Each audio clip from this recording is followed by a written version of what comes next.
What's up, you guys? I hope you're very well. I hope you're having a very nice day. On today's video, we will be talking about cuttings. And over here, you can see that I've got a couple of the cuttings that I took this season. We got five different species, and they all rooted successfully. We got Pixie Bougainvillea here, Japanese maple, azalea, juniper, and then we got our Japanese flowering quince, the chojuban, right?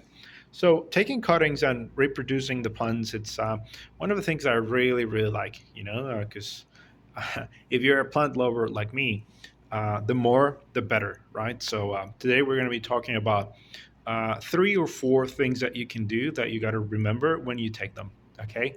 So the first one, it's the season, right? This is the perfect season to start taking your cuttings, early autumn and then spring, because two things, right? The new growth on the plant is evident. We can see these leaves are nice and shiny.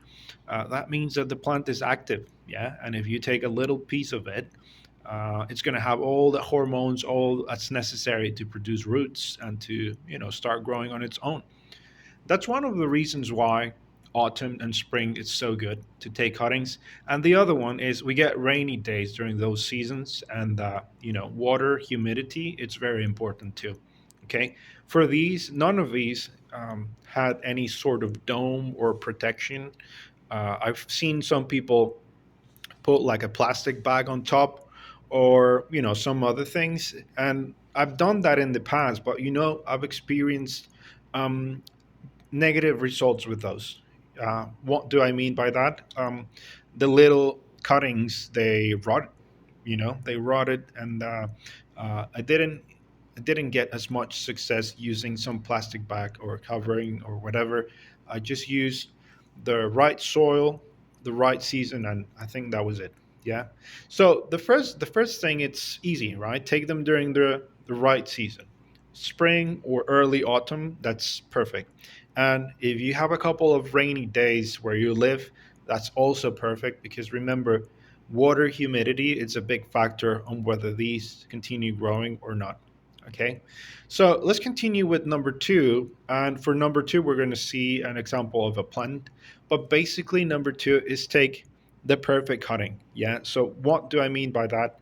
Size and consistency. Yeah.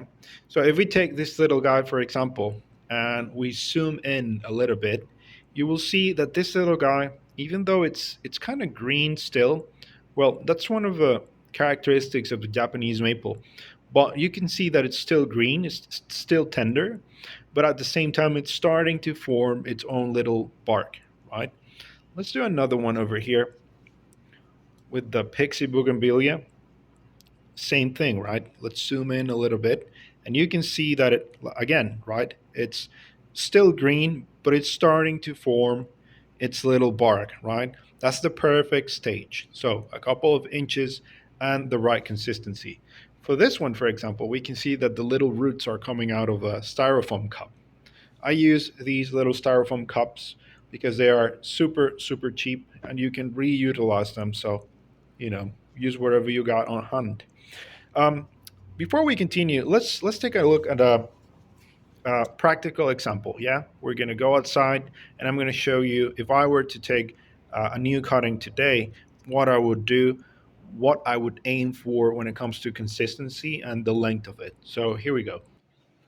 So we're outside, and we have these um, flowering cherry tree. This is sakura, or Japanese flowering cherry tree, and we can see that, like I was saying, because of the season, it has produced like a lot of new foliage. We can see the new leaves here. So imagine I took a little 2-inch piece of this little branch and I put it in the soil, right? So what's going to happen, it's because this is so green, this is not going to take in a million years, okay? Chances are it's going to wilt in a couple of days, it's going to rot, because it doesn't have the right consistency. But if I go a bit further down, you can see that this right here, this is the perfect consistency.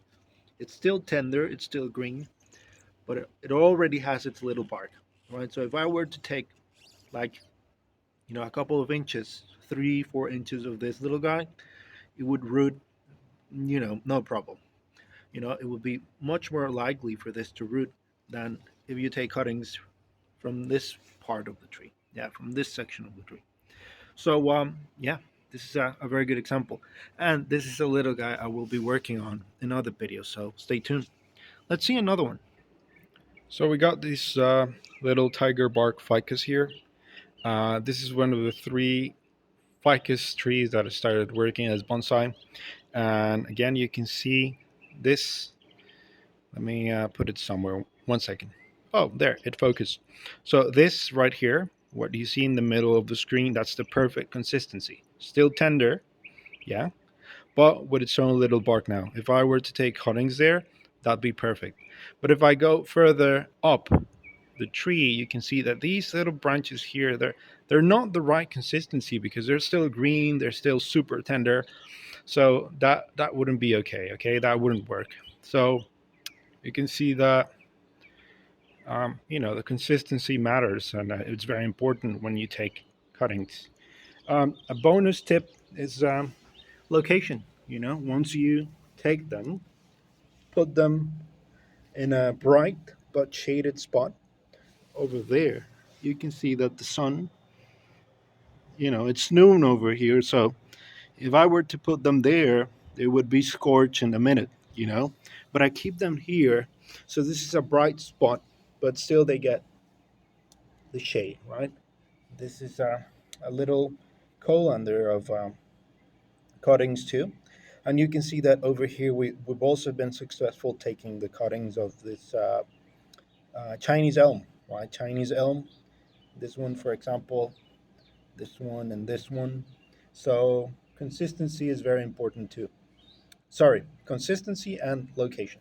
Okay, so I think you know it's really cool, to take them and experiment and whatever. Another thing that we can comment on is the soil. If you add like a lot of organic matter, what's going to happen is that you got more chances of the little cutting to rot. So my all-purpose bonsai soil, which is 3 equal parts pumice, lava rock, and cocoa peat, that's perfect.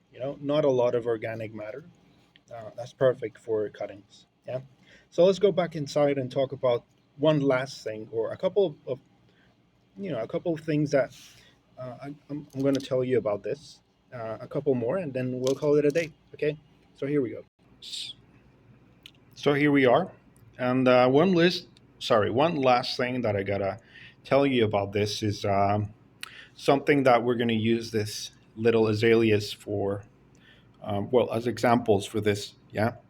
I think I've told you about this before, but uh, another thing that you got to keep in mind when you take the cuttings is, oh, I remember now.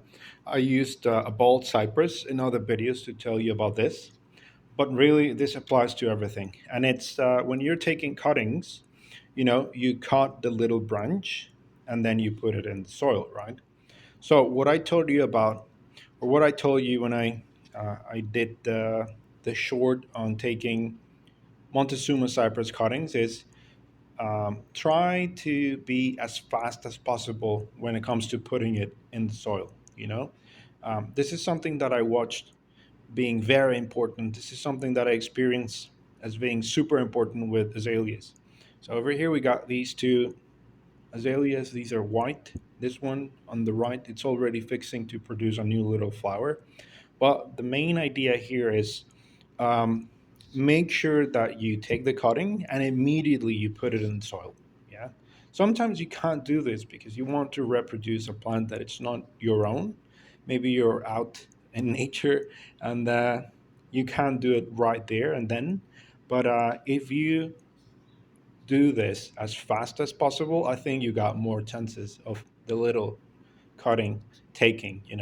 So for azaleas, I've experienced this. I didn't show them all, but I'm going to show you um, just how successful you can be taking azalea cuttings if you do this. Remember the right soil, the right season, and putting them immediately in the soil. For example, this is a little cup where I got two, but let's go back outside and I'll show you just how many I've taken this way. So here we go. So look, I show you these two already. Azalea cuttings, azalea cuttings. Yeah, these are about a month old. So they've already taken. Look at the little flower buds already starting to, swell up. So azalea cuttings, and over here I got another little colander azalea cuttings. You know, absolutely no problem rooting azaleas when you do that. Okay, put them immediately in the soil. Yeah, you should have absolutely no problem. So I got two little azaleas from where I took this. This is the first one. This is red. When I got it, it was like this big. It's already grown a little bit, and that's where I took some of the cuttings. Some of them are here, here, and here. And this is the other one. This is the other one, still in its little nursery bag. And I've taken many, many little cuttings from this little guy. I intend to work this as bonsai, so stay tuned. But yeah, in the meantime, yeah, I'm able to take cuttings and cuttings from these. Okay. So anyway, you guys, I hope you really like this video as much as I enjoy talking about taking cuttings. Like I said, it's one of the things that I really, really like about growing plants. Having more. So anyway, if you have any doubts, comments, questions, anything, drop them down below. I've got a TikTok page now. If you want to go and follow that, shorter videos, and you will be really helping me out if you did. And subscribe on this one as well. That way you'll be really helping me out too. Okay, so I hope you continue to have a very good day, and I'll see you on the next one. Bye.